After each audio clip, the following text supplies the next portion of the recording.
تقدیم به زنان و مردان آزاده ایران. دشوار می‌گذشت بر ما مرگ دشوار، تو آسانش کردی.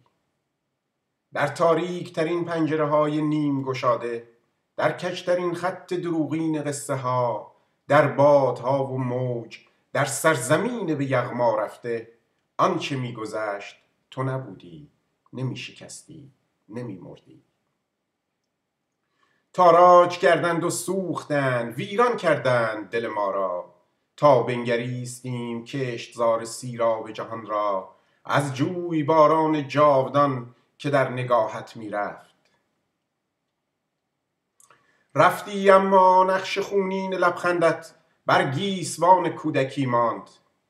از رخساره گلت به یغما بردند، از شاخسارانت به قساوت چیدند، از کاکل نوباوگیت به سحرگاه مرگ آویختند، نهال ستارت را از ساقه شکستند، به پیراهن خونت پوشاندند. پیکر ناشکیبایت را، جوانی گریزپایت را، دل آبیت را آه با تو چه کردند، با تومار زندگیت، با آواز دلپذیرت.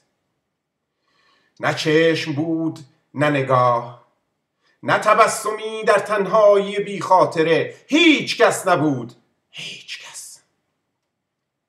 و ما همان بودیم با واژه‌های نیاموخته، با فریادهای بر نیامده، با بارانهای نباریده، به همان سان رها در گرداب. تنها تو می‌دانستی شمع افروخته را کجا بگذاری، تنها تو بیداری را پاس می‌داشتی، تو آخرین چراغ بلندی بودی که در طوفان سیاهی با چکه‌های امید و دل می‌سوختی. تنها تو بودی، تو. بالا بلند بر جانب آتشگاه چگونه گذشتی که بدین سان تبسمت شعله‌ور است؟ با گلوگاه خرمت چه رفته است کین گونه کبوتران هنوز ترانه سرخ می‌خوانند؟